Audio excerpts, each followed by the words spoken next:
Hi, Denny Johnson here again. The study of the iris, the RAYID method of being able to examine the iris. We've gone through different stages and we're going to bring it all together and summarize a lot of it. But a quick review, the RAYID system uses 4 primary constitutions, each of them having different body types, personalities, and so on. This information is readily available. It's been written elsewhere. What the Eye Reveals book is available. It's downloadable for free at the rayid.com website. So you can get the information about these. But this is just to remember that there are 4 constitutions. But to make it easy for you, we just talked about doing jewel and flower, and the different personality attributes, and how 95% of the jewel types are linked and connected into the mother's side of the family, where the flower types, an equal number, are connected into the father's side of the family. There's a great mystery in why they are attracted to each other and so on, but nearly all constitutions have degrees of this. I'll show you just the other graphic I've shown you before.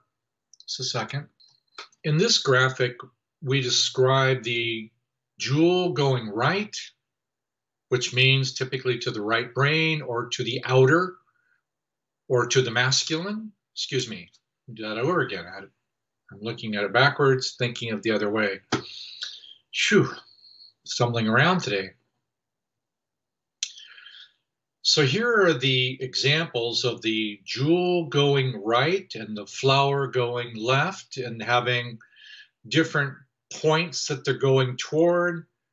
These are different parts of the family tree. These ultimately become epigenetic memories.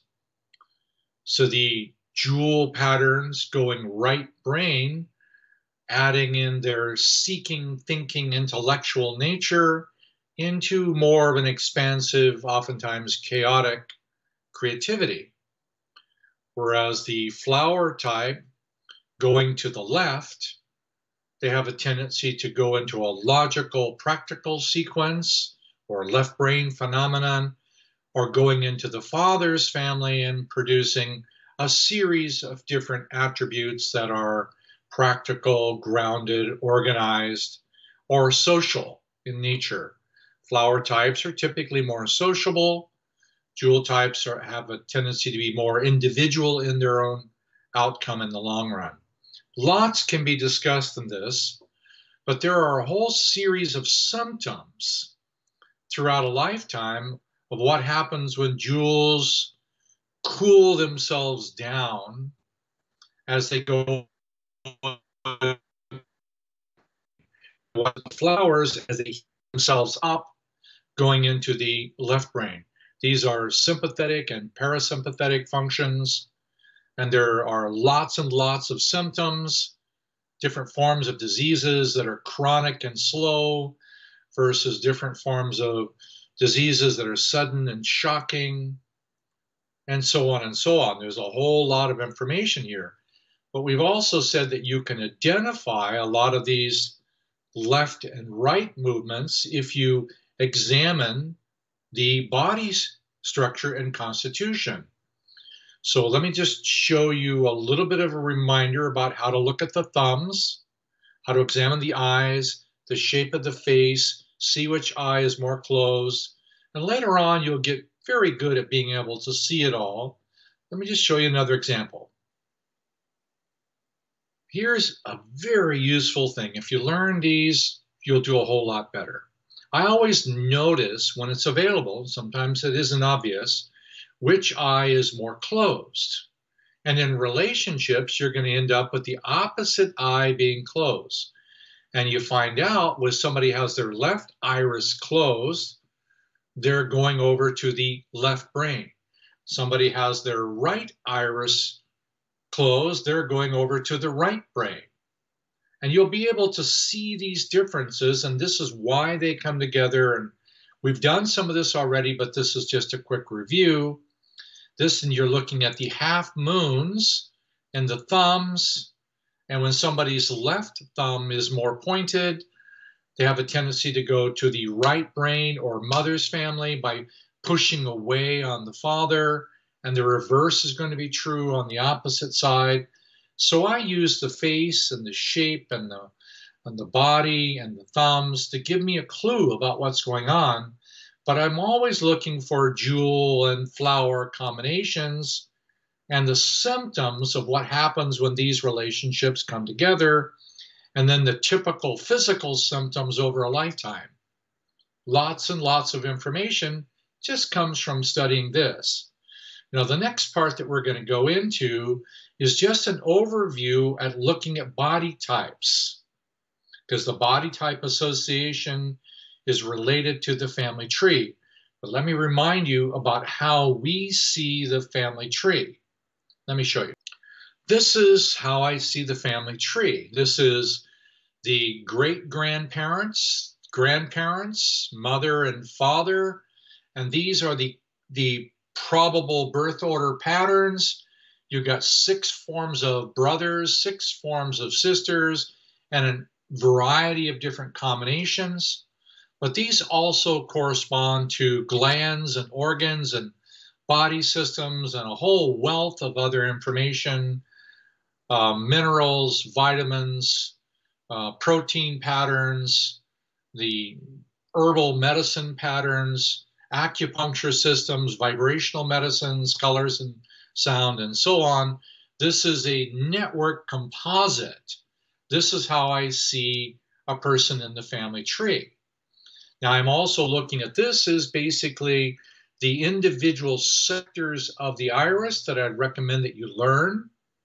Each of these sectors we talked about briefly, those at the midline and above, that happens to be from the middle of the chest and above, those at the midline and below, down below, obviously, the medial side, the back of the body, the lateral side, the front of the body. So pretty quickly, you can take any body location and locate what sector you're on. With a little practice, you also know how to relate it to a different ancestor in the family. Why? Science is showing that the ancestral influence is coded in crystallized protein tags, and it follows down the family tree, and that's called epigenetics. They're realizing it's the epigenetics that actually controls the turning off or on of the genes relative to diseases in the body and so on. So to understand this basic overall map is useful, and we'll do bits and pieces of it at a different time, just reminding you of it. The birth order information is already written in a book. That's available to you on RAYID.com. And that's called The Nature of Birth Order. It's downloadable for free. You can get the maps, and you can also look at the birth order sequences and follow your own. So when I'm doing consultation, I have a tendency to put the top of this map up first, because it takes me a few minutes to draw it in on a whiteboard. In comes the client, and then I start to prepare their individual birth order. And then when it's available, I put in their children or grandchildren, and you can describe the lineage that's affecting this person. And by the nature of where their symptoms reside, you can even go to the corresponding location in the family tree and predict the probable emotion that affected the lung, or the probable emotion that affects the skin, or the liver, or the pancreas, and so on. So if you have a location, you probably know a feeling and or an ancestor that's involved in it. But the focus of this one is about the body types. So what I'm going to do is give you the probable body types of a universal nature for 12 different boys and girls. I know it's a lot, but you asked for it. Here, let me get it for you. So here is the practice of increasing your perceptual awareness, your understanding of life. Here's the birth order patterns, or the general likely universal body types. And then you'll begin to see that these are the 6 boys, the blue ones being from the mother's family, the red ones being from the father's family. Likely these are 6 girls. If you had 6 sisters, we have a 1 and a 2 and a 3 and a 4 and a 5 and 6 sisters in a row. Later on, when you have combinations of them, you'll understand the nature of the body type. This is a wonderful exercise to learn. And because when you start to walk outside, you see people in a group, you go to the mall, you go to church, or wherever you go, you can look at the individual body types and have a pretty good idea of the ancestral influences that are affecting them. So the body types are very, very useful. So when somebody comes in, I already have their shape of head and body and how they walk, how they sit, how they look, how they ask questions, how their posture is, how their skin looks. This is a way of assessing them. Now, if I also then start to draw the map and I say, which child are you in the family? And they say, I'm the number 1 girl. I go, one of your father? Because it's very different if you follow the father's line. All the birth order functions follow the father's sequence of children. So the very first child, when it's a girl, is called number 1 girl. The number 1 girl has a specific body type that is universally common to number 1 girls all over the world. Yes, later on, that body type is modified by her parents having any combination of a body type that affects the body type of number 1 girl. But then you find out that the number 1 girl is very connected to the father's side of the family. That's the red. And you find out that number 1 girl is connected to the number 1 grandmother, father's mother. And now that begins to identify the methylation line of the epigenetic continuation.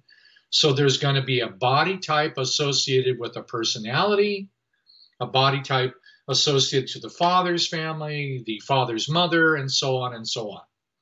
And then you'll find out that there's a different body type for the second girl. And the same father has a daughter behind the first one. That's called 2 behind a girl. Now, this nomenclature is available in the book, The Nature of Birth Order. It's available to you. It's downloadable for free. You can use it. The second daughter will be in the blue from the mother's side of the family. Now, we call her the second girl or number 2 girl, but she also relates to the number 2 grandmother. That turns out to be mother's mother. So we go all the way through all of these birth order patterns, associating each one of the birth order patterns not only to a body type, but to an origin in the family tree. For example, the 6th son that has the largest body type usually has an association not only in the red to father's family, but a specific location called father's mother's father, called the 6-boy pattern. The 6-boy body type is very different than the number 5 son, but is a little bit bigger than the number 4 son. And then you have the 2 and the 4 and the 6 being continuations of height of body and then squareness of body leading to a larger body. Then you have 3 blue ones, enormous amounts of information, because later on you'll find out that they don't always match. And it's already scientifically proven that 20 to 25% of the children are not conceived by the biological father they think they have. That creates a bit of a challenge by itself. So the diversity of body types has an underlying model. So when somebody comes in and there's a dysfunctional nature to their body type and their birth order, typically the information in the family tree is confused. Now, how do I use this? Remember, I haven't even looked at the iris yet. For most of the time in a consultation, I start out by doing the family tree, getting the birth order pattern, comparing the body type to their acclaimed birth order. For example, if a woman tells me she's a number 3 girl, she has 2 older sisters, and I want to see if the body type she has matches the typical body type pattern of a number 3 girl.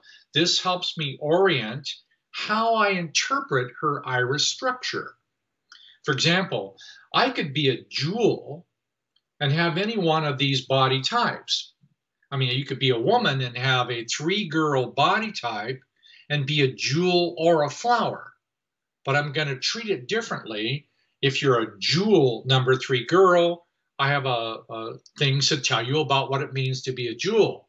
If you're a flower number 3 girl, it's similar but different. Because the flowers, if you remember, are from the father's side of the family, but the jewels are from the mother's side of the family. An enormous amount of information that's available here. So I like to do the face, the eyes, the thumbs, the body type. Now I'm prepared because I have a better understanding about what's going on and the symptoms of the person. And this is without them ever really saying anything except for answering questions about the birth order. Later on, I let them tell me what it is they want. They tell me about their symptoms and so on. But typically, I'm there first to just evaluate what I see objectively without asking too many questions or having too much dialogue. I find it far more effective to explain what I'm going through. And next, I end up with looking at the iris to confirm, is it jewel or flower? Jewel or flower is what I look for. And then I modify that by what's called the stream kinesthetic and the shaker expansive patterns. I can be a jewel stream or a shaker jewel. I could be a flower stream or a shaker flower. But these just modify it all. They're still jewel and flower. Now I want to compare the iris by looking at the right eye from the father, left eye from the mother, to see if the body type matches, well, lots and lots of information. But remember, all of this process is really what you're doing is you're establishing rapport by learning to be as objective and accurate as you can. Be just as objective and accurate as you can. Even if they agree or don't agree, it doesn't really matter. Because sometimes you remember if you're a jewel and you're going to the right brain, sometimes jewels have a tendency to be agreeable. And so they have a tendency, the head goes up and down, right, whatever, okay, right, yes. They're just doing right, and whatever, and that doesn't mean they agree with me at all.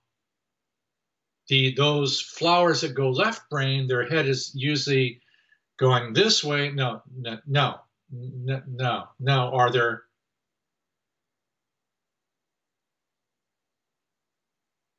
The whole time you're talking.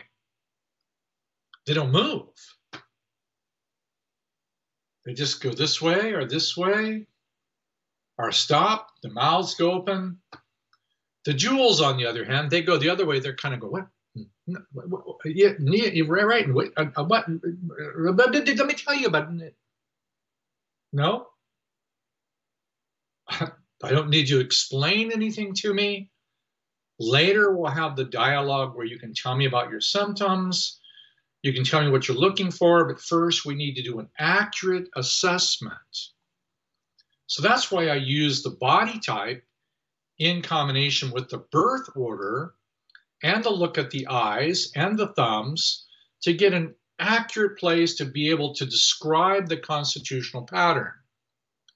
So for example, if you're a 3 girl and the body type matches, and you're a 3-girl flower, and I know that you're connected to the father's family, that's the red, and I know that this particular birth order pattern just happens to be father's father's mother, because that's the number 3 girl grandmother, then I know that there's a whole bunch of personality attributes that bring happiness to this person. I also recognize that if you're a number 1 girl and you primarily work your feelings in the home and your primary self-image has to do with cooking and your kids and food and control and controlling your husband and everybody else around you, that 1 girls go to 3 girls and then 5. What that means is what a number 1 girl does in the home in the early stages of her life, usually in her 30s to 40s, she wants to do the same thing in the community. Like a 3 girl. A 3 girl has a tendency to do community body work, nutrition, counseling, education, law, things relative to the community. So number 1 girl, even though she has a smaller body type, she has a tendency to want to do her domestic arranging things. What she was telling her family to do, she now tells everybody else's family in the community what to do. So there's a natural sequence of growth for a number 1 girl to begin to act like a 3 girl and then to act like a 5 girl. Now, the same thing is true for all of the personality and body type sequences. So eventually what you find out is if you have a number 2 boy, which is a emotional, power-oriented, athletic, movement type, success-oriented, but action, he eventually wants to be a 4 boy, then a 6 boy. He wants to act like the other ones because he has a natural sequence of maturation. The same thing is true for the 3 brothers, brothers 1, 3, and 5. At different stages of life, they go through different lessons. Yes, I get it. It's a lot. I'm not asking you to remember everything. I'm asking you to consider that the magnitude of information that's available before you look in the iris is huge. And then if you combine what you get in the iris, well, we're barely getting to the iris, but let me show you what happens when you start to go to the iris, because after this, we're going to start going into the sectors of the iris that correspond to each of these grandparents. Yes, this is not designed to be 100% clear for you at every stage. It's very difficult to comprehend all this information in a glance. I'm just letting you know how much information is really available. Because then it comes down to, so what do you do? What do you do with a jewel flower, right brain, number 3 girl? That's just so much. There's so many things that you could do. I'd like to break it down a little bit. Now let me just add a little bit of the fun stuff in, because now we're going to go into how I look at the interior of an iris. Hang on. Here's how I see an iris. Yes, I know it looks like a bunch of colored bubbles and wedges and so on, but this is a single iris with different sectors. These individual balls that you see, they are actually attributes available to all of us, but they're accentuated in different birth order positions. Now, this is what I look for in an iris.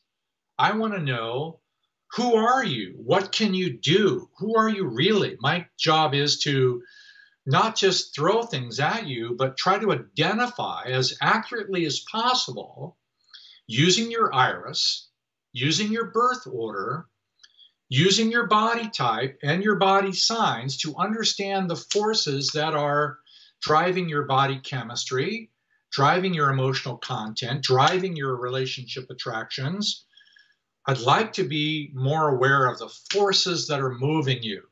No, I don't expect you to learn this. It's available to be learned because these are the individual parts of the iris that I use now. You remember the one about the positions? Here, let me just remind you about the positions. Keep this in mind. This is all about iris positions. I'm making it a lot easier for you than I did it for me at one time. Let me just find the iris positions. Iris positions, yes. 7 long years, every day of the week, analyzing these individual positions and their shapes and their meanings and their purpose, right eye, left eye, father's family, mother's family, to realize that it comes down into certain very definitive mechanics.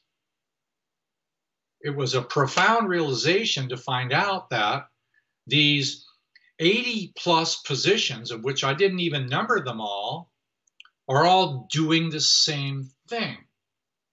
They're all attempting to bring a series of emotional, physical actions, feelings, symptoms, and eventually your entire family tree, because these are the ancestors from your father's family and the ancestors from your mother's family, and they're coming together, but they're bringing with them an avalanche of unresolved emotional genetic memory coming down to you to produce symptoms. Wow. So you can play Band-Aid, ping pong by nutritional remedies. And oh, by the way, I respect nutrition. You can do herbal medicines. I respect herbal medicine a lot.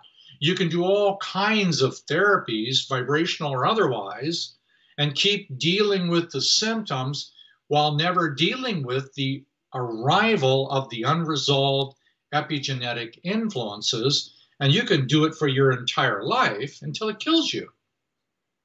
I wouldn't recommend it, but it's very normal. So when I'm looking at the sectors, I'm taking these same positions and trying to break it down into the primary emotional lessons in each area. So when I look at a body type or a birth order or an iris combination, I'm looking for that combination is primarily triggering one place inside of them that really indicates they have some very important lessons to learn. And oh, by the way, just living a lifetime, having a lesson, but not learning the lesson, it doesn't go away. It'll kill you. And you think, well, it's done. No, you gave it to your grandkids and your great-grandkids. I think the more responsible thing would be examining yourself well enough. Look at your birth order, look at your iris type, look at your body type, look at your symptoms, and I'm willing to give you a map of the unresolved emotional likelihood of which one of these emotions are affecting you the most. I think that would be the most responsible thing to do. So yes, this is an overview again, because it's always about reviewing something you've already learned, so you gradually get more comfortable. This map and the correspondence to the positions, it's available. It's already written out for you, but I'm suggesting that you don't have to repeat the same 7 years I had about learning positions. I'm suggesting you just need to learn the primary sectors. What happens in the lower lateral right? That's different from the lower lateral left. The upper lateral, the upper medial, and so on. You can go to these individual places and you find out that there are corresponding unresolved emotions we all have. Now, if you engage in developing each part of this, the therapeutic benefit is awe-inspiring. So I would suggest take this information, practice a little bit, look around. Many of you I know are already iridologists, or you're interested in seeking about something, or you wouldn't be here. Go ahead, look at the iris patterns. There are thousands and thousands of combinations of irises. Then look at the irises that are jewel and flower. Understand the concepts of how jewels go to the right brain and flowers go to the left brain, and the birth order patterns of the father's family and the mother's family, and the combos are all giving you lessons. Later on, you're going to find those same lessons are written into time.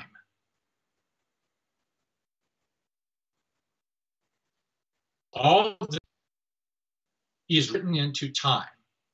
So before we go, let me give you just a little bit of a hint of what's going to come. I'll come back to sectors again. I'll come back to the positions again, but let me give you just a little hint of what's coming. This is a pattern called cycles and seasons. This is a flow of the times of the day. If you look at this band going across, this will correspond to all the 2-hour segments of the day. Yes, I put all of the irises on a straight line and found out that the irises matched perfectly the times of the day. But if you look behind that, you see spring and summer, autumn and winter. You see the cycles of the seasons actually match the times of the day. So you'll, for example, sunrise and spring are very similar. So if you're coming out of the dark of winter and you have the equinox in the spring, you have the fire. Well, you're going to find out that that fire-oriented experience is directly related to not just the gallbladder-liver connection, but connected to the father's side of the family and father's father. Well, a whole bunch of information is available in time. So I'd like to share this with you and to be able to suggest that hidden inside of this is also a therapeutic model. So we'll come back, we'll do sectors a little bit more, we'll go a little bit more into cycles and season, why it works, and then we'll get into a basic therapeutical model that you might use for yourself. Hey, you wanted to learn something about the iris and the family tree, here you are. This is just simply a large overview, and you'll see what's available. Thanks for being here. See ya.